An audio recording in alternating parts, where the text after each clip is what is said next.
Dear students, आज का हमारा टॉपिक है एम.एन. रॉय। आधुनिक भारत के जितने भी राजनीतिक चिंतन हुए हैं, जितने भी चिंतक राजनीतिक क्षेत्र में हुए हैं, उनमें एम.एन. रॉय का एक महत्वपूर्ण स्थान है। एम.एन. रॉय का पूरा नाम मानवेंद्रनाथ रॉय था।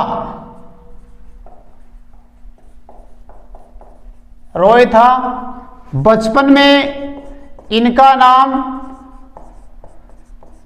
नरेंद्रनाथ भट्टाचार्य था।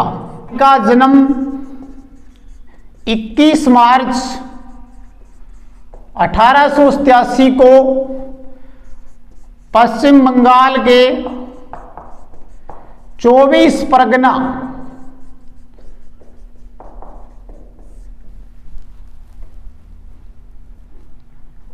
परगना जिले के अरबालिया नामक ग्राम में हुआ था। राय उच्च कोटि के विद्वान, विचारक और प्रतिभाशाली लेखक और वक्ता थे। इन्होंने हमारे समक्ष मौलिक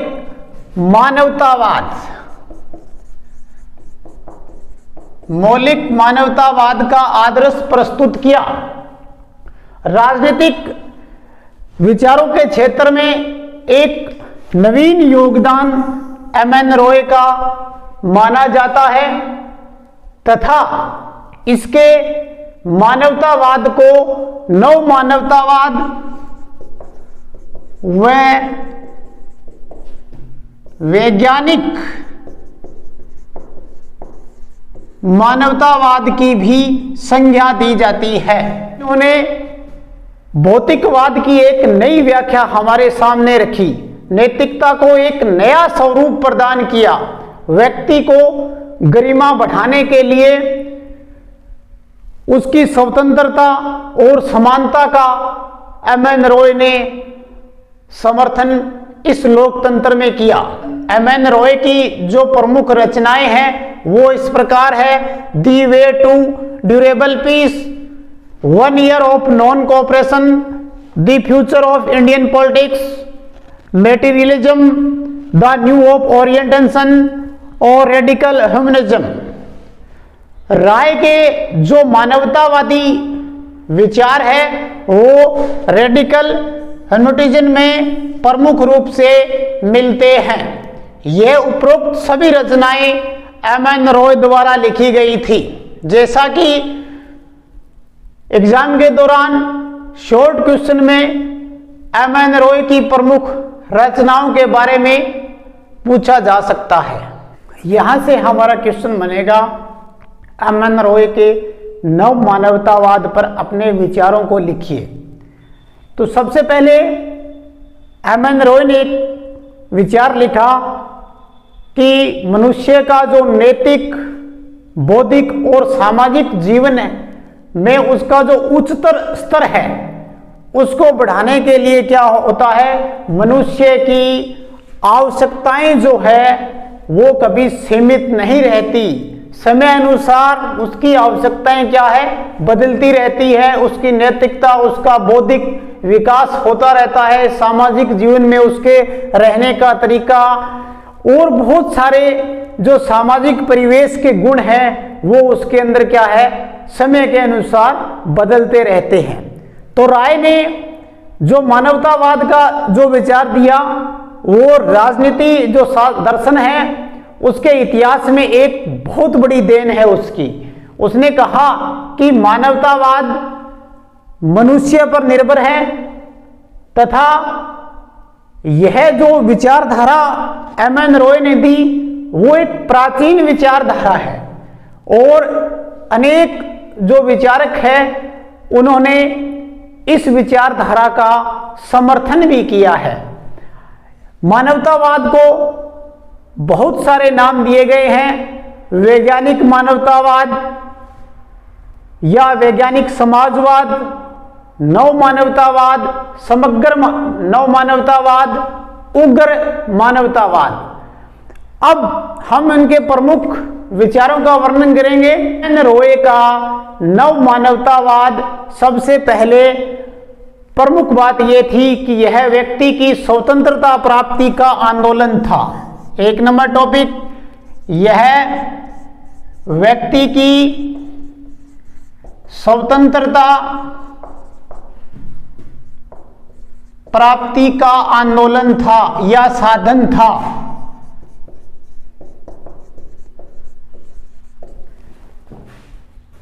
राय के अनुसार मनुष्य के स्वभाव का जो प्रमुख गुण है वो क्या है? स्वतंत्रता है।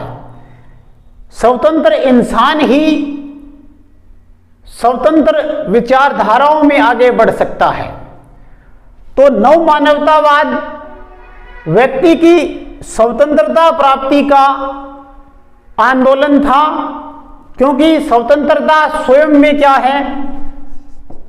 स्वतंत्रता स्वयं में साध्य है तथा स्वतंत्रता के लिए जो सामाजिक और राजनीतिक संस्थाएं हैं वो एक साधन के रूप में कार्य करती है। राजनीतिक व सामाजिक दोनों क्या है?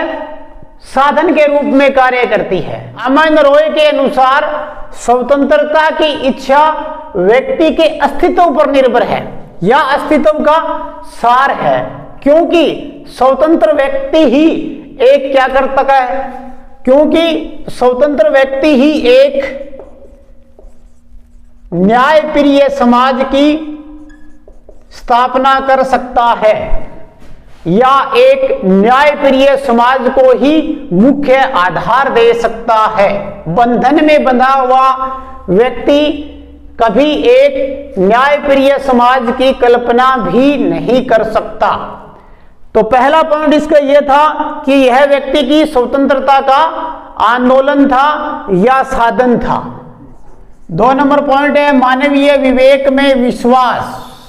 राय के दर्शन की यह मूल मान्यता रही है कि मनुष्य स्वभाव से ही क्या है? विवेकपूर्ण है। मनुष्य स्वभाव से ही विवेकपूर्ण है। अतः जब व्यक्ति क्या है? न्यायपूर्ण सामाजिक व्यवस्था का निर्माण करता है, जब व्यक्ति न्यायपूर्ण समाज बनाता है तो उसमें क्या है? वो स्वतंत्र है। व्यक्ति का मौलिक जो तत्व है, एमएन रॉय ने व्यक्ति के मौलिक तत्व बुद्धि को माना है। राय व्यक्ति के बौद्धिक शक्ति में पूर्ण विश्वास करता है।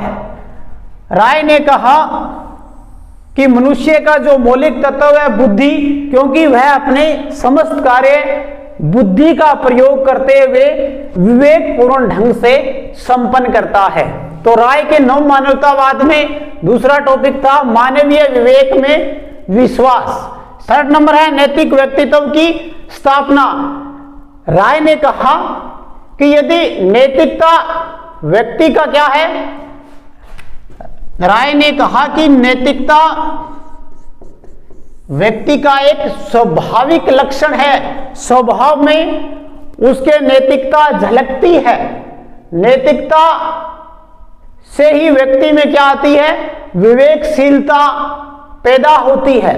राय ने कहा कि मानववादी जो दर्शन है उसका कोई मूल्य नहीं रह जाता, कोई भी मूल्य नहीं रहेगा यदि व्यक्ति नैतिकता विहीन है। यदि इंसान में नैतिकता नहीं है तो उसके मानववादी मूल्य, किस तरीके से वो जी रहा है, किस तरीके से रह रहा है, समाज में क्या स्थिति है, इन सब बातों का कोई महत्व नहीं रहेगा।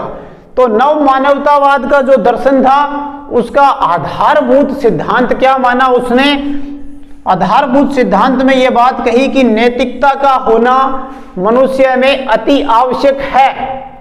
उन्होंने कहा कि नैतिक और विवेकशीलता, विवेकपूर्ण और नैतिकता दोनों के द्वारा ही मजबूत सामाजिक व्यवस्था का निर्माण हो सकता है।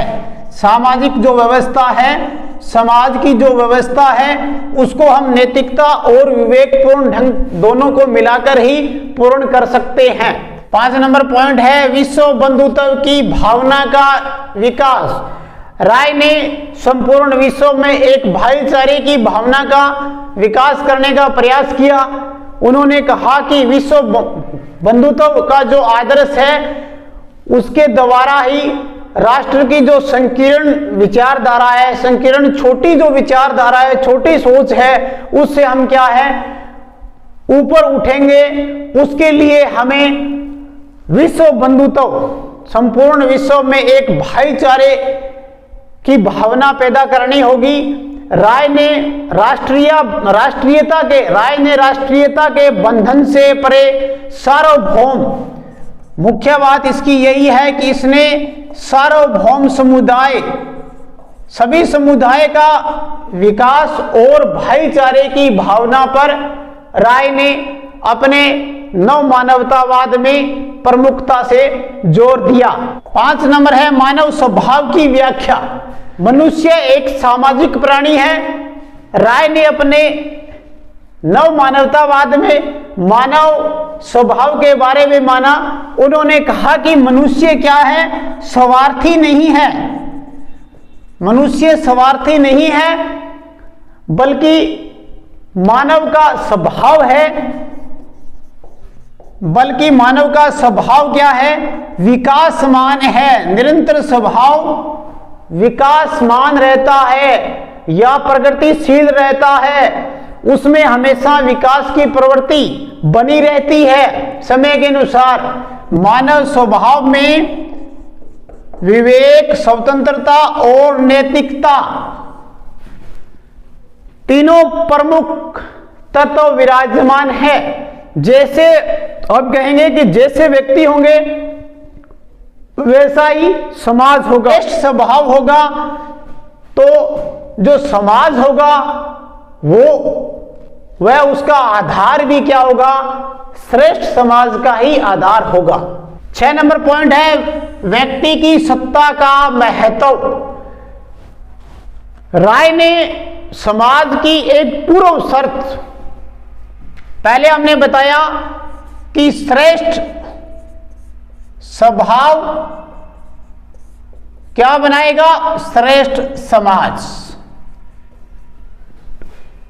तो राय ने क्या कहा कि समाज की एक जो पूर्व शर्त है वो क्या है, श्रेष्ठ स्वभाव होगा तो वो श्रेष्ठ समाज बनाएगा। इसलिए व्यक्ति भी उसमें क्या होना चाहिए, श्रेष्ठ व्यक्ति। श्रेष्ठ व्यक्ति भी उसमें होना चाहिए। दो मानव जाति है, मानव जाति का मूल क्या है, व्यक्ति है। मानव जाति का मूल है वो व्यक्ति है। और राय के अनुसार क्या है, मानव जीवन अपने आप में क्या है, जो मनुष्य का जीवन है वो अपने आप में क्या है, पूर्ण है। तथा मानव ही जो प्रत्येक वस्तु है उसका क्या है, मापदंड है। ही समाज में सामाजिक व राजनीतिक संस्थाओं का आधार है। इस प्रकार राय ने अपने नव मानवतावाद में व्यक्ति की सत्ता को प्रमुख स्थान दिया। नंबर टॉपिक है संपूर्ण आर्थिक विकास पर जोर। राय ने अपने मानवतावाद में यह कहा कि जो व्यक्ति का जो आर्थिक पक्ष है वो क्या है, मजबूत। व्यक्ति का आर्थिक पक्ष है वो राय ने मजबूत माना है। राय प्रत्येक व्यक्ति को आर्थिक क्षेत्र में महत्वपूर्ण स्थान देता है और राय एक ऐसे समाज की रचना करना चाहता है जिसमें व्यक्ति का क्या हो, शोषण न हो। एक शोषण मुक्त समाज की स्थापना करना चाहता है तथा जो संपूर्ण समाज है उसका क्या हो, आर्थिक विकास भी साथ साथ मजबूती के साथ हो। यह बात राय ने अपने नव मानवतावाद में कही। 8 नंबर पॉइंट है नव मानवतावाद एक जीवन दर्शन। राय का जो मानवतावाद है वो एक जीवन दर्शन के रूप में उन्होंने स्थापित किया तथा उन्होंने बताया कि यह एक जीवन जीने की कला है। इसमें व्यक्ति अपने महत्व को पहचानता है कि उसका क्या समाज में स्थान है, अपने विवेक, बुद्धि, सामाजिक और राजनीतिक परिवेश में उसके योगदान इत्यादि बहुत से सारे सामाजिक जीवन दर्शन के बारे में नव मानवतावाद में राय ने संपूर्ण उल्लेख किया है। निष्कर्ष, सारांश के तौर पर हम कह सकते हैं कि एम.एन. रॉय भारतीय जो चिंतन के इतिहास में प्रमुख विचारक, लेखक के रूप में एक विशिष्ट स्थान रखते हैं। और हम ये कहें तो भी कोई शक नहीं होगा कि भारत में ही नहीं अपितु विश्व में भी एम.एन. रॉय की अपनी एक अलग पहचान है। राय ने अपने नव मानवतावाद के जरिए भारत में विश्व बंधुत्व की भावना, भाईचारे की भावना को बढ़ाया तथा व्यक्ति की गरिमा और सत्ता को, मनुष्य की क्या है, मनुष्य की गरिमा व सत्ता को अपने नव मानवतावाद में प्रमुख स्थान दिया। इसके साथ ही एम.एन. रॉय ने संपूर्ण नव मानवतावाद में नैतिकता का पाठ पढ़ाया। धन्यवाद।